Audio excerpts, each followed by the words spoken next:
The NFL Today on CBS is powered by Ram Trucks. Nothing stops Ram. And welcome back to the NFL Today. And folks, we take you out to the sights and sounds of the game between the Colts and the Jaguars. So let's throw it out to Jacksonville with our announcers, Ian Eagle, J.J. Watt, and Evan Washburn. JB, major showdown in the AFC South today at Everbank. The winner will take over sole possession of first place in the division. It's been a tremendous turnaround for the Jaguars this season under first-year head coach Liam Cohen. For the Colts, trying to get back on track after a 7-1 start, they've dropped 3 of their last 4, have not won in Jacksonville since 2014. The standings, identical 8-4 records, 1 game ahead of Houston. And welcome to the broadcast booth, everybody. Ian Eagle, 3-time Defensive Player of the Year, J.J. Watt, Evan Washburn down on the sidelines. This is the biggest game of the season for both of these teams. Significant playoff implications. Yeah, they're both sitting there at 8-4, Ian, but they're different feeling 8-4s. Yeah. Indianapolis Colts started out 7-1, lost 3 of their last 4. That just gives you a little bit of a different vibe, whereas Jacksonville, coming out of their bye week, is now 4-1 since then. They've clearly found a little secret sauce. And since that bye, offensively, it's been a different team. Last 5 games, 29.2 points per game. That's 3rd in the NFL over that span. At the end of warm-ups, Evan spoke with quarterback Trevor Lawrence. Trevor, good to see you. Week 14, first place in the division on the line. As a player, how do you view the stakes attached to this one? I mean, big game. They're all big games, especially this point of the year when everyone's fighting for, a spot to keep playing in their season. So they're all big.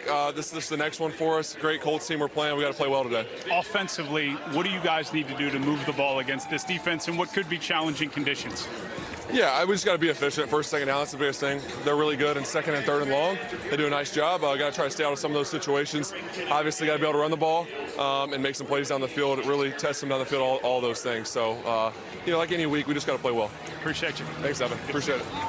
And Evan, while Trevor talks about that offense, their defense has been playing extremely well also. The last 3 games, they have 12 sacks, have only allowed 11 points per game, and they have the #1 run defense in the NFL, which is obviously going to be big against Jonathan Taylor and the Colts. Indianapolis had built a 2.5-game lead in the division. They've come back to the pack. Daniel Jones continues to play through that lower leg injury. Yeah, and it clearly hampered him last week. He did not move like he normally does, and that's going to put more of the pressure on Jonathan Taylor, as we've seen all year long. He has 17 touchdowns in the 8 wins, and Jonathan Taylor has 0 touchdowns in the 4 losses for the Colts. Countdown to kickoff continues from Northeast Florida. It's wet.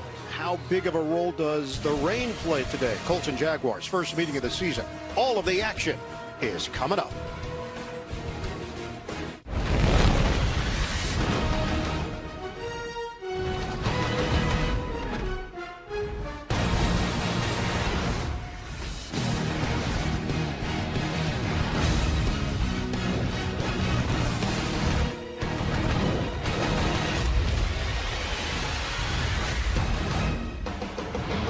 It's week 14 of the NFL on CBS. Today in Jacksonville, it's a battle for the top spot in the AFC South. The Colts and Jaguars. Kickoff is next. CBS Sports welcomes you to the following presentation of the National Football League.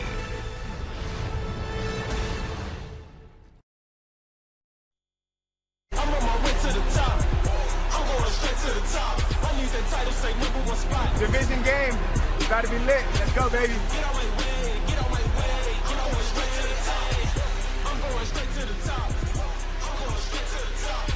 Here in Jacksonville, rain in the forecast. We are equipped with Doppler technology.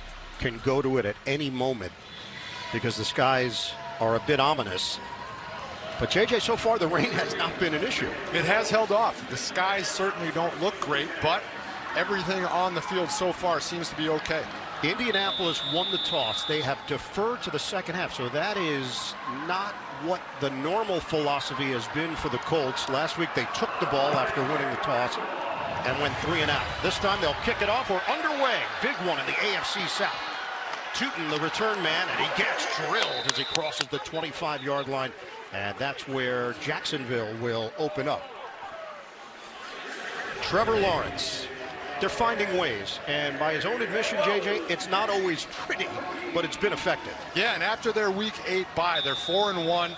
They're third in the NFL with 29 points per game, and they clearly figured something out during that time. Liam Cohen told us that we started to look for what makes our guys successful, not necessarily what are the best looking plays from a coordinator standpoint.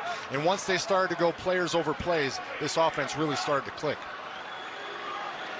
This team was 4-13 in 2024. Interaction 8-4. It's a bullet from Lawrence, and he makes the connection with Mr. Reliable, Jacoby Myers, 11 yards on the first play from scrimmage.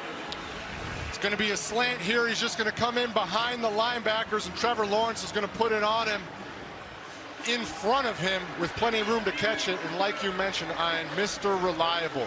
He was brought in to help cure the drop issue that Jacksonville has had all season, and he has done exactly that. Been a reliable, trustworthy target for Trevor Lawrence. It was Jalen Jones in coverage. Indianapolis playing without Sauce Gardner. Suffered a left calf strain early in the game last week, the loss to Houston. Running play, not going to work. Etienne is swallowed up. Cameron Bynum helping in run support. It's a loss of 2.